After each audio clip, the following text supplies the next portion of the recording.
Welcome again to my YouTube channel where I share some great ideas. Today this video will be for the birds. Well, anyway, we're just going to make a bird. I saw these birds made by Luke Warth. That's L-U-C-W-A-R-T-H.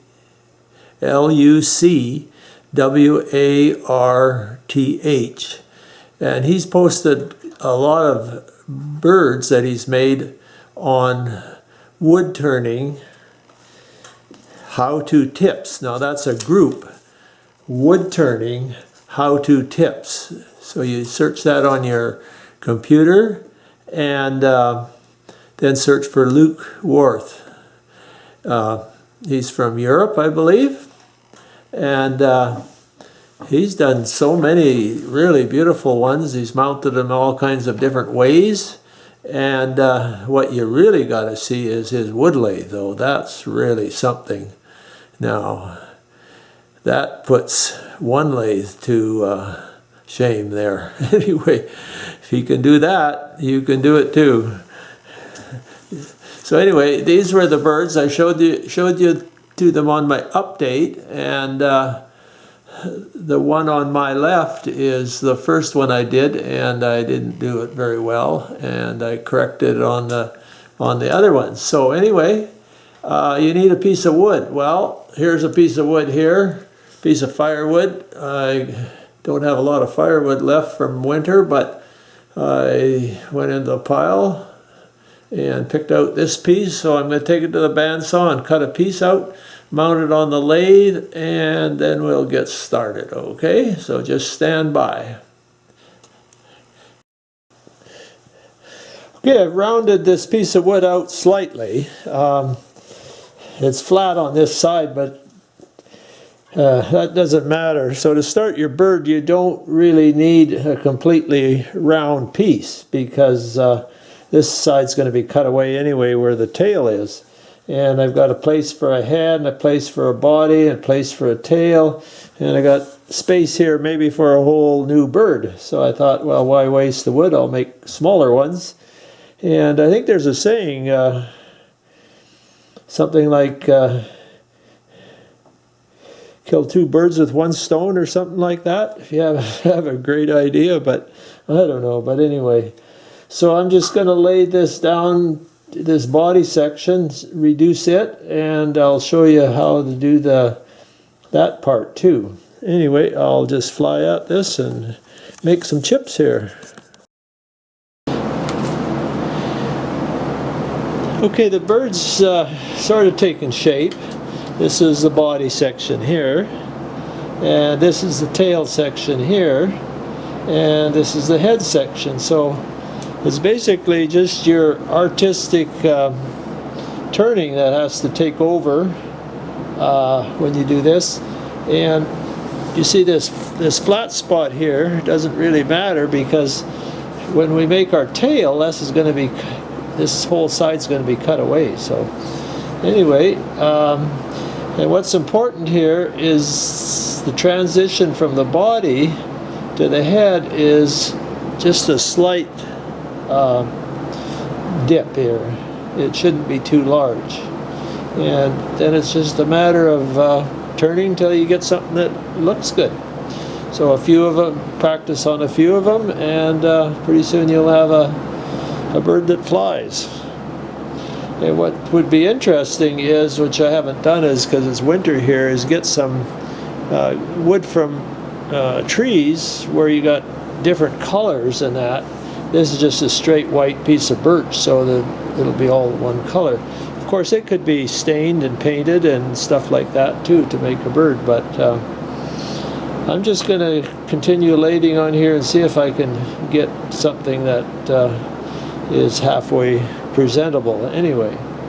So I'll just continue on here, and I'm going to make another one right here too, so we'll see how that goes. Well, here's my two birds that I killed with one stone, or maybe I murdered them, because I don't know, the shape might not be perfect, but it's just a matter of trying it and giving it and see how it turns out. And this flat spot that was on the turning here that doesn't matter because that's going to be cut off anyway. And the finishing up of this is what's important, so it goes a lot quicker than having to watch me turn. I don't consider myself that great a turner, but I don't do too bad, I guess. And it takes a long time. It just lengthens the video out. You want to know the information, not the turning part of it there. So what am I going to do now? Well, I think I'll just go ahead and sand this here, and I could even show you how my sanding set up too. It might be in, that's a super idea, I think. Setup for sanding, collecting the sanding dust, I found to be work very well. I actually designed it more for doing bowls, because the bowl will turn down into this, and it collects the dust very well. I have posted things for spindle turning that's really fantastic, but sometimes things that are complicated to set up, you know, they never get used. But this, you just pick it, you can just pick it up and put it on your lathe in a second there. Hook up a 4-inch pipe to it. It slides through the hole, and you're set up. Now this, I can move it back and forth too. So with a respirator and this, you collect almost all your dust there. So the thing makes quite a bit of noise here. So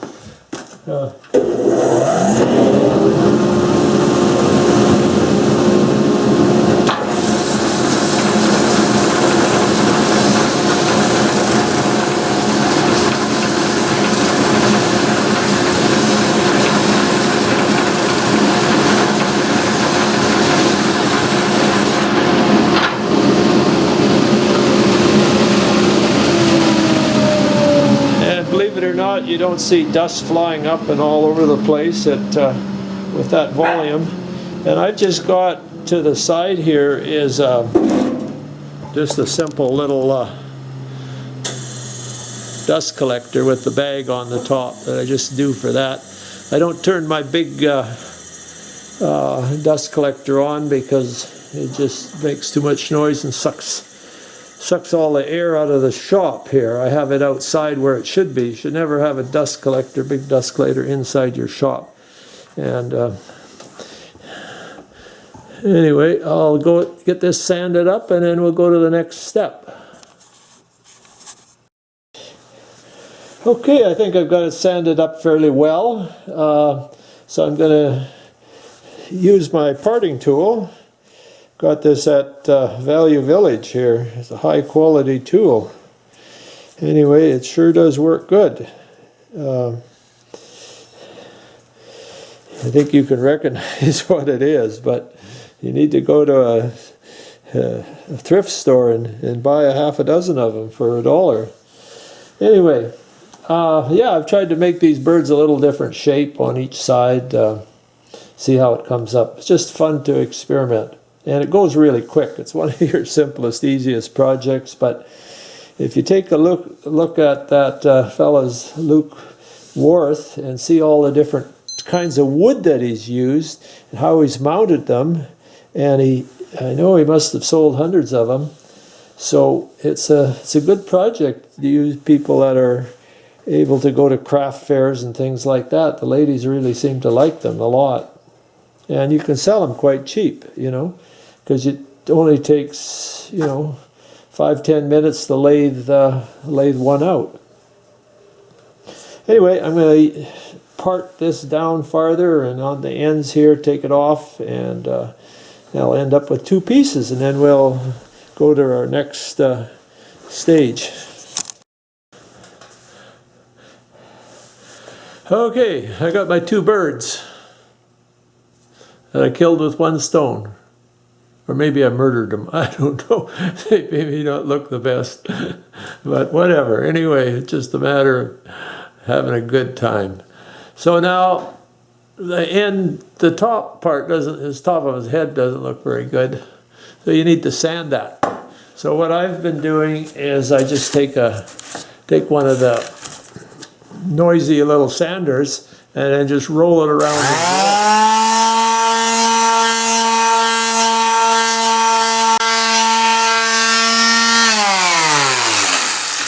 Or maybe you've got a better idea. Anyway, let me know.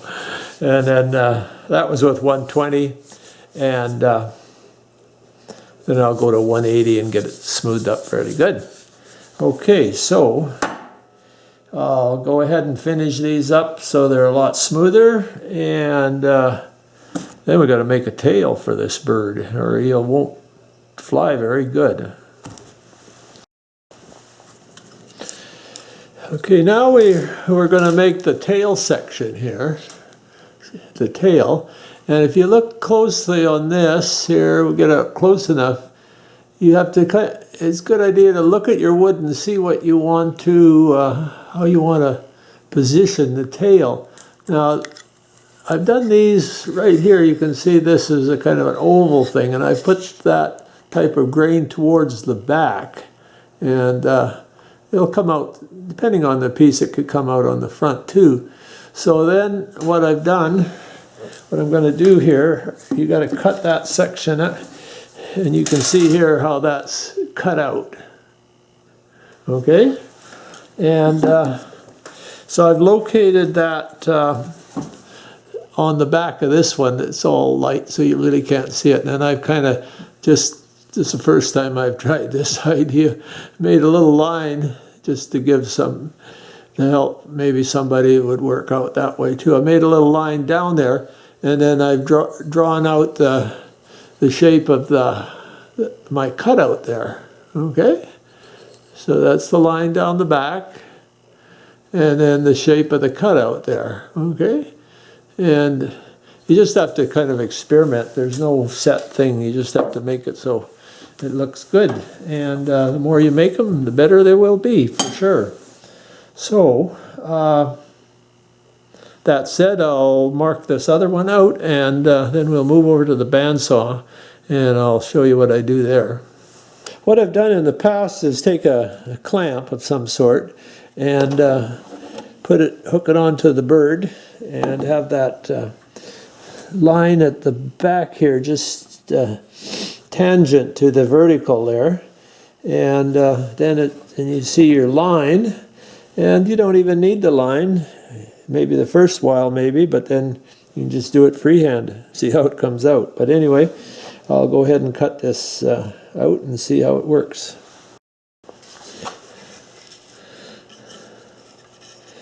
Okay, that's the little piece cut out there, like that. And you can kind of see the line there that I left. I cut on the outside of the line because I want to sand that, and you end up with a little curve there, and you can shape it on the sander after. So that's basically what you do there, and there's your little bird with a tail. Okay, so I'll go do the other one, and then we'll sand that. Okay, here's my two birds here. The shape of the tails are a little bit different, and this one here is kind of fat with a big fat beaver tail on it. This one's skinnier, and by that shape, when you make the thing there, you can make a long cone shape for a nice long tail, depending on what bird you want to depict, and the different grains and all kinds of stuff there. You can make everyone different, and that's what's good when it comes to, you know, craft sales and that. You have a variety of different shapes, colors, and all kinds of things there. Anyway, I'm lucky I've got one of these little sanders here, and it makes it a lot easier. But you have to shape the tail a bit on your sander, or however you do it.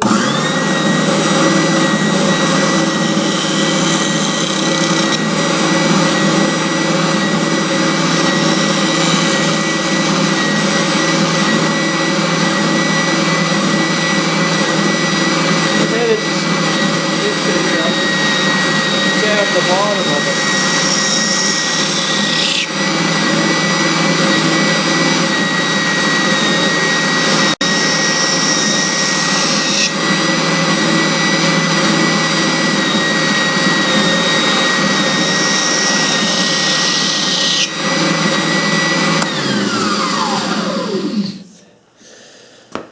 And being it's the underside, you don't have to have it as smooth as the top, because it's going to be mounted on something, and that. But do it up the best you can. Okay, well, I'm going to do that, and then we're ready for our beak and our eyes. So I've got something specially made up to make that little beak, and that won't take very long to make one. If you want to try that, try one of those. Anyway, I'll just go ahead and finish this up. Before I go any farther on these, I'm going to polish them up a little bit. I'm using a cloth wheel with AAA rubbed on, and I made this up myself here because you can't buy one that sticks out far enough. So I've made it on a coupling nut and a piece of ready rod, and then I've laid it down so it's quite nice, and put a nut on the other side. So anyway, that works really slick with AAA.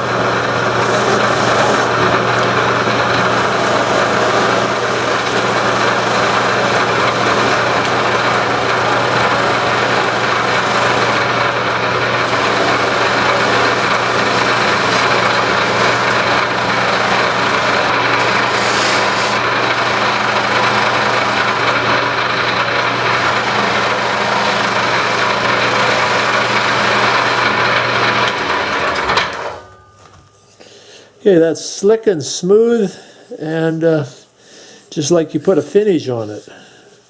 I really like it when using the buffer to do my final finish. Okay, so I'll do up the other one, and then we'll make a beak. To make the beak, I'm going to use 1/4-inch dowel rod that I bought, and in order to lay that on the lathe, you got to hold it somewhere, some way. So I come up with this simple idea. It just made this collet chuck, and you just take your piece of wood and lathe it down to fit into any of the chucks that you have there. And I made them before, and what I've done is cut them. You just cut them, like I drilled that hole right as it was in the chuck there. Then I took a thin kerf knife, and cut these slots in. And originally I was going to cut them right through, and then I had put a little groove there to put a rubber band in. I ended up doing it anyway, but I ended up not cutting it all the way through, and then I got to looking at it, and I thought, well, why cut it all the way through and then have to fit your pieces all together there? Because when it clamps down, it's going to clamp down and anyway. So it's just a matter of putting the piece of wood in there, and it doesn't fall apart. And you can make these up for all your different dowels sizes there, because it's just made a little piece of scrap wood laid down to match a chuck that you have. Cut it with a thin kerf knife, and you've got a super duper collet chuck. Other people that make these pieces, they use cut pieces of wood, and then they have little jaws those jaws that hold pieces of wood, but it wastes a lot of money, a lot of wood.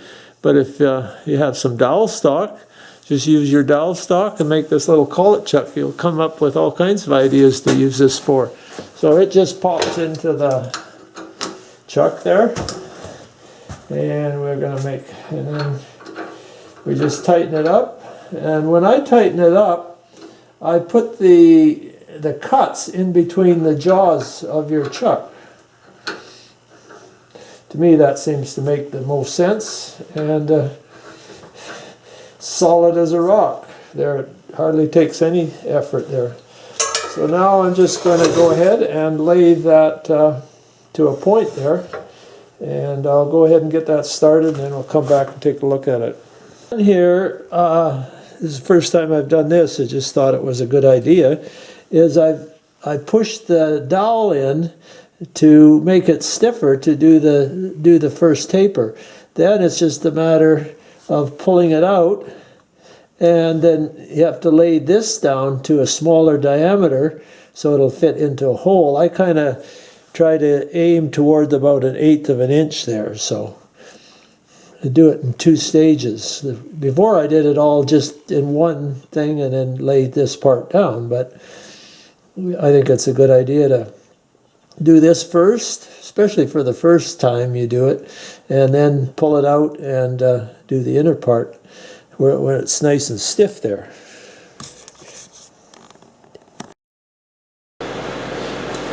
To do this, I just sharpened up my big old parting tool, and it works quite well.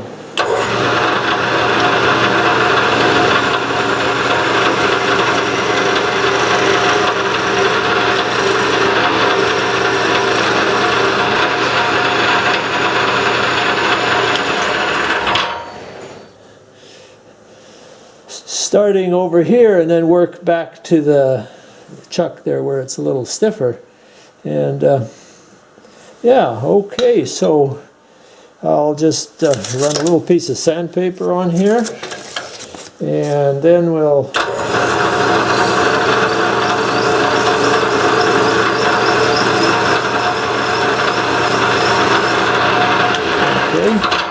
now, this is just light wood, so we want to make this dark. Show you how to do that. Well, birds have sharp beaks, right? So we must use a special tool to color that beak. So here's a Sharpie, just made for it. You can do it by hand. You can turn it on even.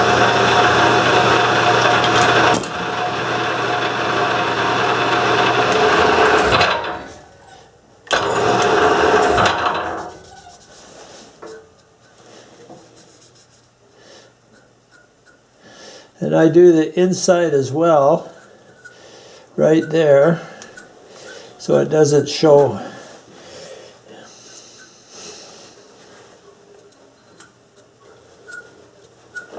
Okay, the beak placement. So you just have to kind of guess. It comes by experience, and I don't have much experience. But anyway, I put a little X where I thought it should be.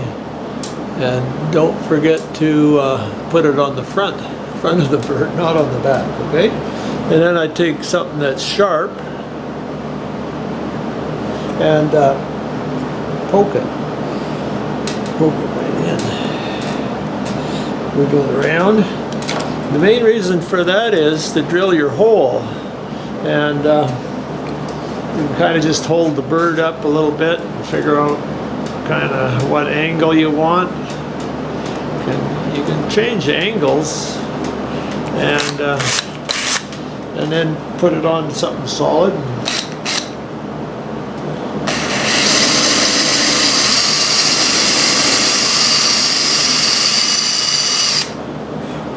And drill a hole. And I was using 1/8 inch, and there's my beak.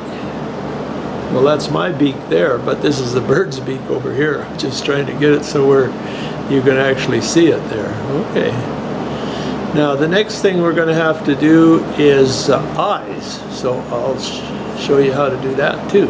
Same thing on the eyes. Figure out a placement. Now don't put your eyes too close to the beak. I think I did that the last time there. But out a little farther. Actually, if you look at birds, they're quite often quite close to the sides there, but just to make it look so it looks good, poke them and then drill them the same as you did the other way.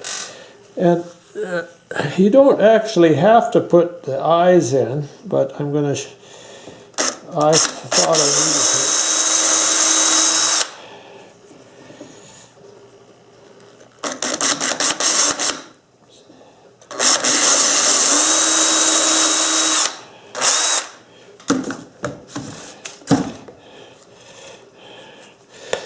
When I look at this, I think it's probably better not to put the eyes. I'll have to do better on the next one here. Okay. And then you take, and what I've done is I've taken 1/8" dowel. I got one here if I can get it. Okay, 1/8" dowel, and I drilled it, and that'll go right inside there. Now, oh my. Then you take your sandpaper and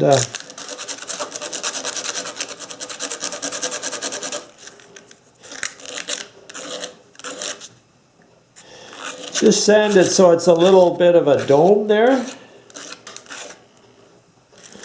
And then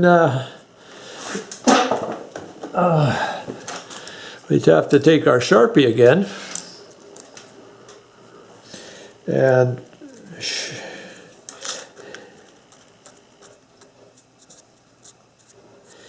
color the end of that.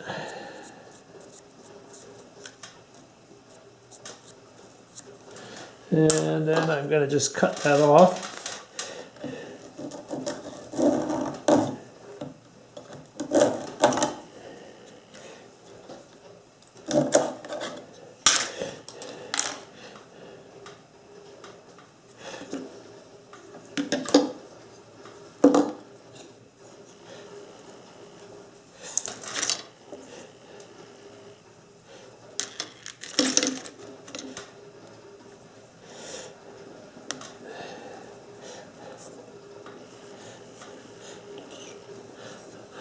And there we got an eyeball.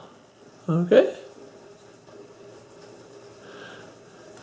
And I have to do the same to the other side. But it's important to get, when you punch the hole, punch it with your sharp thing, get the right spacing, and then be very careful about the drill. Try to drill right on the in your thing there. Mine are a little bit off here. One went one way, went the other way, which made the difference twice as bad. Anyway, once you drill a hole, you got to go for it.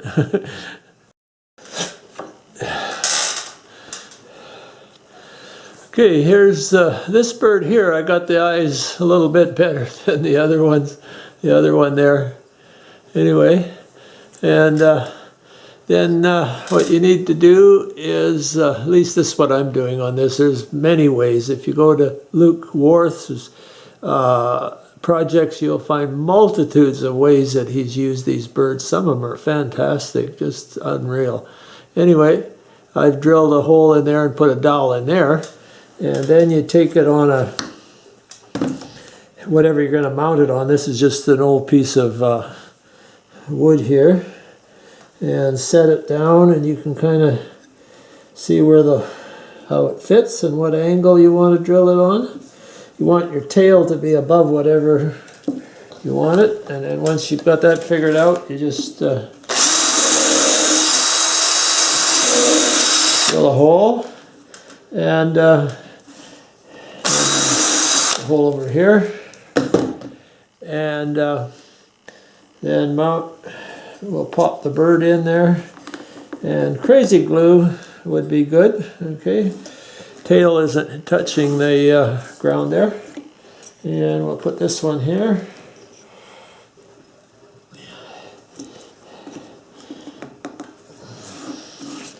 And we'll put the, let's see.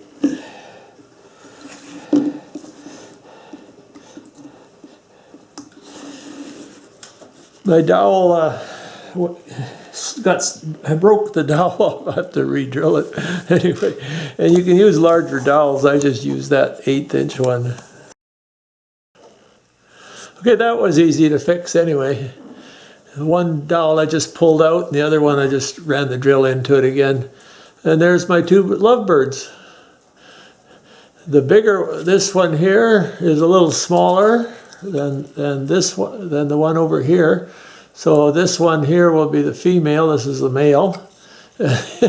His eyes aren't quite perfect. They're kind of wonky. I guess he's in love. It's understandable then if his eyes go a bit wonky.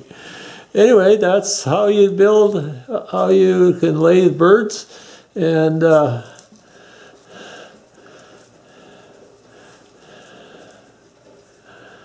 yeah. So these And then there's my other set. Now we got two sets of lovebirds.